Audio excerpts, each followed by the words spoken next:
5 games to bring you in Goal Rush afterwards. Stay with us, though, for all the reaction from the Amex first. Headlined by...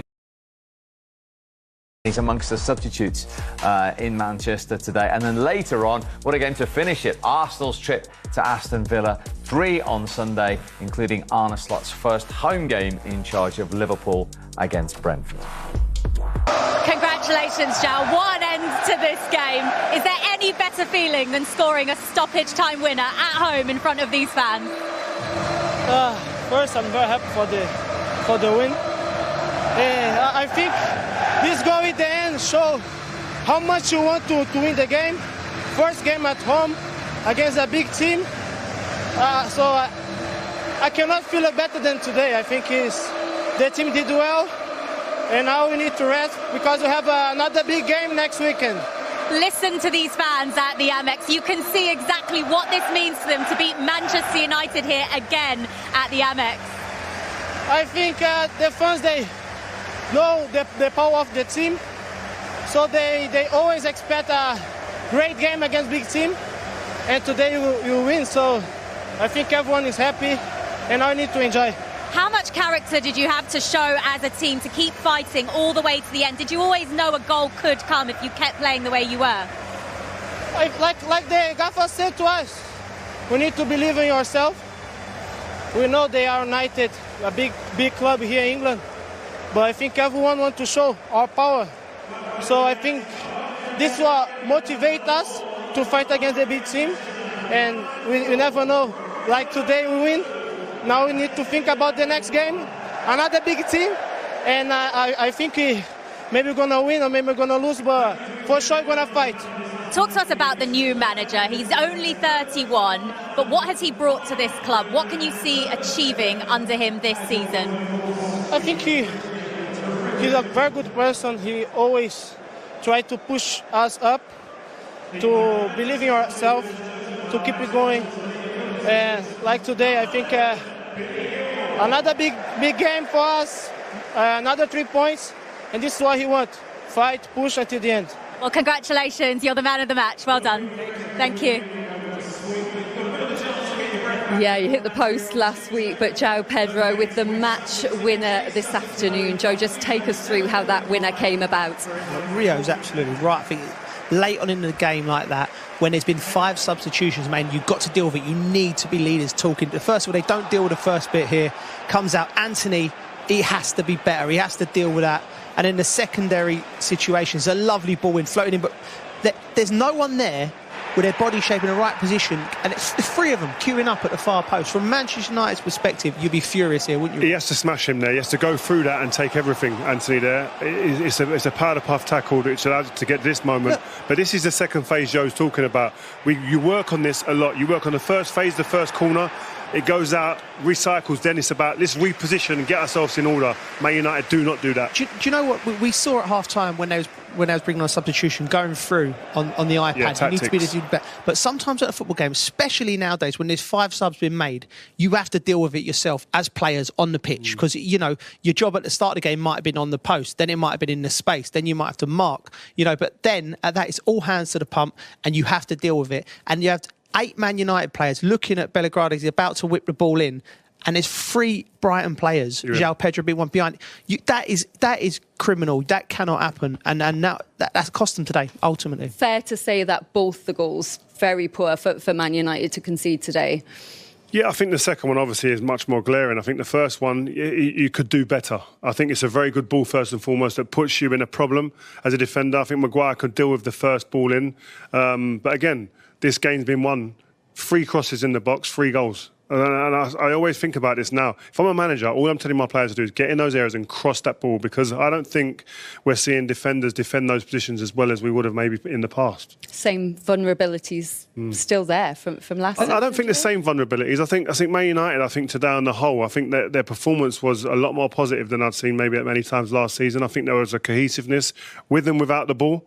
And I just think that, again, one moment could have changed this game. Xerxes' moment when it hits him on the line and gets disallowed. allowed, and rightly so. I mean, that's if that goes in, the game's very different. But this isn't an if, buts and maybes game, is it? Well, we've much more on that game, but we're not too far away as well from European football returning on TNT Sports with the final teams scrapping for their place in this season's Champions League. Danny Welbeck opened the scoring as well, his second of the season against his former club, goal 100 of his club career, Rio. A bad one, as you said earlier, for Man United to concede, but how impressive from a Brighton point of view? Yeah, I will be telling him in the WhatsApp group later, I think, the Man United one that he's still in, that he shouldn't be scoring against Man United as much frequently as he does. But listen, them type of stats there, and you think, is it them type of stats there, and you think, is it fate that it's just going to fall to him? But I think, again, it's work ethic, it's understanding where to be when the ball goes wide. We can talk about Maguire here, but I think it's a very good ball that comes in. Does put him under a bit of pressure, but I think he can go and deal with it. De Ligt dealt with a similar ball in the second half, actually, went with his weaker foot, but just got it and put it away for a corner. Even then, when it's put across the front of the goal, who's got the instincts to be in there? Who's smelling where the ball might come? Danny Welbeck before anybody else. Yeah. No, I thought he ran the line so well today. You know, it'd be interesting to speak to him because look, Harry Maguire there, he knows. I think when you concede a goal and it's not clear what the mistake is, but you think maybe I could have done it, he'll be disappointed with himself there. Is it tougher today for Harry Maguire because De Ligt has come into the club as a signing? He's sitting there on the bench waiting, and everyone's waiting to see just what this back four is going to look like going forward for the rest of the season. Yeah, but I actually thought Harry Maguire grew into the game and played very well. I think he was the best defender for Manchester United, or best centre-back definitely today, as the game grew on defensively, and I was a bit surprised when he got brought off, actually. And we were talking, I think, if he had been on the pitch, maybe he'd have been the one maybe leading and vocalising to people to get into positions on that second phase of from the set piece. Who knows? But it's we're all clever after the event, but I think Harry Maguire on the pitch when the second goal comes in, I think Manchester United are a tad more organised, and then they deal with it. João Pedro very much involved in that goal that Welbeck scored. When we look at the changes that Brighton were able to make as well in that second half, Adingra getting involved with the winner, Rio. Do you think this is the best group of attacking options that Brighton have ever had as a club? Yeah, I don't think I remember them having the options that they have. And it's not like the standard drops when players come off the pitch. I think that's the important point. It's all right having the bodies, the amount of players, but it's also the quality that can come on the pitch. The standard doesn't drop. If anything, it stays the same or gets better. They're fresher, they're hungrier, and you saw the players that come on, they have an impact immediately. But I thought João Pedro, today he was outstanding at times, gliding past players, a work ethic as well. And I mean, he had a good time at Watford, and Tom Cleverley, I remember speaking to him, he was a teammate of his, always spoke glowingly about him. And I was surprised only Brighton were the team that came in for him, because I think as a talent, I don't think there's really much questions of him. But doing it at this level consistently, now we're starting to show. Yeah, Brighton's top scorer last season, and it looks like he's picked up where he left off. Is the hardest thing going to be for Hertzler to work out how to fit them all in, Joe, and keep them all happy, which I guess is a good problem to have? Keep them all happy is the key, but this is where I think the beauty of Brighton in terms of all these players are hungry, and Ciso, Bellegrade, all of them young, hungry, aggressive. So the lads who come on the pitch, we said before the game, we thought it's going to be tight, and we thought the game would be decided by the benches. Either way, both sides, both had experience, athleticism and youth on the pitch at the end. But what they got to do, Brighton, is they got to just keep that what they are, their identity. Young, they're hungry, and that was the key. That turned it. Having these players to come on, United didn't have to. They're bringing on Anthony, in all due respect, who's gone past that stage where he's happy to play 10, 15 minutes. He's an £80 million player. He probably wants out the door at Manchester United. They probably want him out. So you're bringing him on. So in a crucial moment when there's a ball that needs to be won, a body that needs to be put on the line to deal with it for your team and your club, he didn't do it. Cost his team. And that's a difference. Whereas on the flip side of it, Minte, the running he went through, that is the kind of workload you need at this club in the Premier League to win games. And then if you run your race after 60, 70 minutes, you're bringing on another young, world-class, hungry player in Ciso. They got a great balance. I actually got it. I think I may have got it wrong. I thought Brighton might struggle only because the amount of turnover of players is something that is unusual for them, and a new manager, a young manager, unproven. But all the signs seem to be that they'll just keep on getting better. I think. Sorry. Well, what I'm hearing, the murmurs coming out of the club as well, is that, he's a young manager, but he's putting some heavy demands on these players physically. all mentally, obviously, and they've got a lot of information to take in. But physically, even today, they outrun Man United in terms of distance. In high intensity numbers as well were crazy off the charts. And before a ball's even played, their demands that are set as like the staple of this football club now. If you can't keep up with it, you won't play. And so you see the players, the hunger. Minter was a great example, but Billy Gilmour today, not renowned for running, run more than anyone else on the pitch. Like, it's phenomenal the demands that he's getting and what he's getting out of these players. And then obviously then it becomes about quality at the end of that. When you're overrunning teams and you're demanding like that, but then there's quality as well, that's a good recipe. I read an interview with Alan. He was talking about the fact that the manager's younger than him, but he said everything about him since he arrived here screams boss. He just seems to have that aura. Yeah, well, players can smell that. You know, it's like when we walk into a changing room and a manager comes in, within first 5-10 minutes of the first meeting, you're sitting there, you're sussing them out. And he'd have had that. And then you get on a training pitch and you go, well, okay, what's his volume like? What's his authority like, the way he's talking to you? Is it connecting? And at the moment, it seems to. The acid test comes when you lose a few results. They've won 2, they're top of the league. It's going to be brilliant here now. But when you get to Christmas and they've lost a few games, then you'll see, is that real? Is it there? Is it authentic? But at the moment, he's passing all of the kind of question marks with flying colours. New manager. And that is the most important. 5 shots on target, 2 of them in the back of the net. João Pedro's in the 95th minute, Sean. Owen will talk through Manchester United's approach to the goal in a moment. But from Brighton's point of view, as we said, the strikers were on, they kept going. Came from originally from a corner, actually, that Manchester United couldn't clear. Yeah, they did. And there's one thing we was always taught when we was younger, try and keep the ball alive, and I think that's exactly what they did. But this nice delicate pass that Owen highlighted from Yari was perfect, and Dingo just sees that there and just stands the ball up into the space. The biggest problem is why is there so many Brighton players free on that side of the pitch? Come on then, Owen, from Manchester United's defensive point of view. Well, your left back's pressing when he should be in his position. Martinez is out of position and there's nobody at the back post. João Pedro's got to tap in. You watch when it's a brilliant ball by Dingo, by the way. Watch the reaction for all United players. Where is everyone?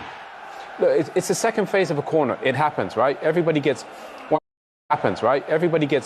wants to get to the ball. But if the players are out of position, somebody just needs to fill in. There's 8 United players in the box there, you know. That's the last minute of the game.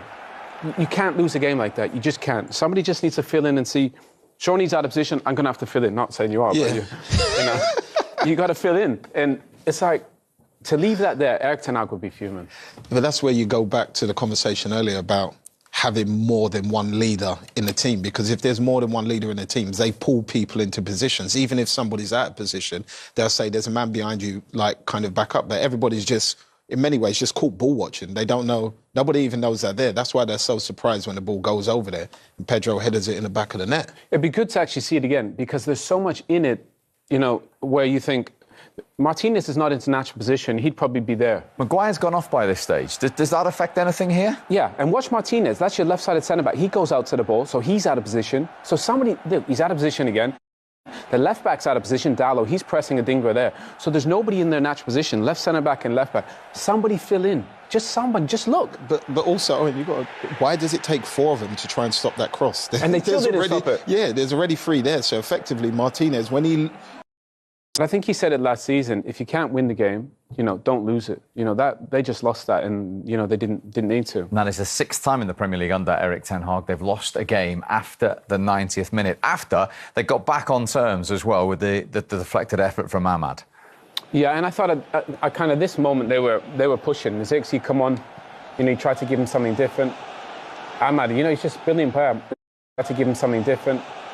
Ahmad, he's just a brilliant player. If he gets onto his left foot, you're in trouble. Obviously, it takes a bit of a deflection, but, we just highlight, you just see Zirkzee here. He's the one, he sees that space here, and Brighton are a little bit high, makes a run. Okay, it doesn't come off, but poses a threat. Watch this little flick from Kobe. That's beautiful. Kobe was amazing today. And Ahmad makes a brilliant run in behind. Just wants to get onto that left. Hinshelwood needs to push him down the line, make him use his right foot. He doesn't. And like Shawnee, you guys are too good, too clever. You allow you to do what you want, you're going to get punished. Yeah, but I think the way Brighton was set up then in that little phase of play made that pass a bit easier to play. What, the high line? Yeah, as soon as Kobe gets that touch, it's one pass beats the whole entire squad. And from then, defenders don't like to be running full tilt that way. And once it's that, it gets him. this was the moment, Owen, where United thought they'd gone 2-1 up. Yeah, it should have been. It was a brilliant counter-attack. And we said about, Xerxes and Garnacho, get the players on that can affect the game. This is brilliant. They're a little unlucky. But obviously it was offside because he was. That's why Tanag was saying how. Yeah, but it looks like he actually means, when he gets up, it kind of looks like he moves his knee towards the ball. It doesn't look like he just gets up. It looks like he's actually trying to but put that ball in the back of the net. If he was on his feet, he could get out of the way. But because I think when you're sliding, I don't think you can get out of the way, can you? Yeah, but I mean, like when we both said, when he slides to that first cross, the ball's already past him. So effectively, effectively, he doesn't really need to go to ground, I would have thought there. It was brilliant in that first half. The game's there to be won for anyone, but Brighton took the lead on a mistake from Manchester United. Yeah, from Manchester United's point of view, will they be disappointed with the way they conceded this goal? Yeah, I think they would, because in terms of that first half, they limited their attackers, all of them, not even just one of them, to literally nothing. I thought in the wide areas they defended pretty well. Matomo wasn't really in the game until that last moment. Minter, not really done nothing, been guided into his left foot, into bodies. João Pedro has been relatively quiet, and so has Welbeck. So in terms of that, yeah, Man United would be devastated. But, I mean, when you do have players on the pitch that can do things, first of all, there's a lot of errors there on Man United's side, but Matomo's in the right place. But this pass from him to get it in between those two players was fantastic, didn't you think, Owen? Yeah. I mean, the thing is as well, you look at United, they get all the bodies back. Obviously the ball gets out wide to João Pedro. Dalot, you got to get to the ball, put some pressure on him. Harry Maguire lets it go. You can't let it go there. Mazraoui gets some pressure on the ball, and watch Harry Maguire. He just takes that little step to left. He stands where he was. He stops that ball going in there. 4 little mistakes that all add up to the goal. He's saying he couldn't see it. I'm not sure how he couldn't see it. The ball travelled miles, but brilliant from Danny Welbeck. Comes back to haunt his beloved Manchester United. But I think the second half will get a better game. There's too many good attacking players out there. Manchester United just need to find a way to get a striker on and change the game. But you look at the numbers from Danny Welbeck. He likes playing against them, doesn't he? And, of course, he's got a couple of goals already this season now under Fabian Hertzler. Prior to that, one big chance for Manchester United fell to Ahmad. Should have put United in front? Definitely should. I mean, Shawnee can talk about the finish. I want to talk about this ball from Onana's amazing. I can't believe Dalot heads that to himself. I mean, and this ball is absolutely perfect, Shawnee. What does he do wrong? I just think he's tried to hit the ball. I think with a ball that good, you can kind of just let it hit you, first of all. And I don't think he should take it on his left foot. It's more suited. I know he's not right-footed, to just run onto it and kind of just controlled finish. But he swings at it. And when you're swinging with the inside of your foot at a ball coming towards you that way, you can kind of drag it away from the goal. Shawnee makes a great point. When a ball's come with that much pace, you don't need to hit at it. Literally just tap it in the goal. Literally just keep your foot solid, don't you? Yeah. If you keep your foot solid, it just literally tap into net, whether left or right. But I love the ball from Onana. And this cross from Dalot it's so good. It deserves a goal. But he's not really under any pressure either, if you think about it. He's trying to make it too pretty, isn't he? Yeah, he's just got controlled, calm, just finish, put in the back of the net, or just at least hit the target, make the keeper have something to work with. Now, even in the game which they won late on against Fulham in the opener, there was a big debate about the way United set up, lack of centre-forward, where Bruno Fernandes was or wasn't playing.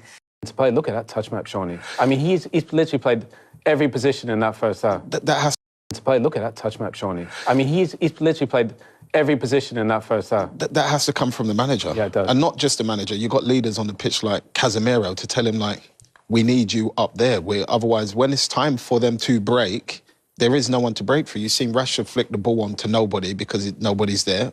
You might say Rashford should know that nobody's there, but at the same time, that's where your striker or your number 9 is meant to kind of be. What he's got to say is, Xerxes, come on, get warm. You're coming on. You want to see a change now? Yeah. Garnacho, Xerxes, we need a focal point. Bruno plays as number 10, which he's the best at. Bruno does that because he wants to lead in the way that he plays, but he can't. They need him in that 10 position. Get a striker on. The game's there to be won. Which is exactly what they did in the first game, and it changed. Exactly, Steve.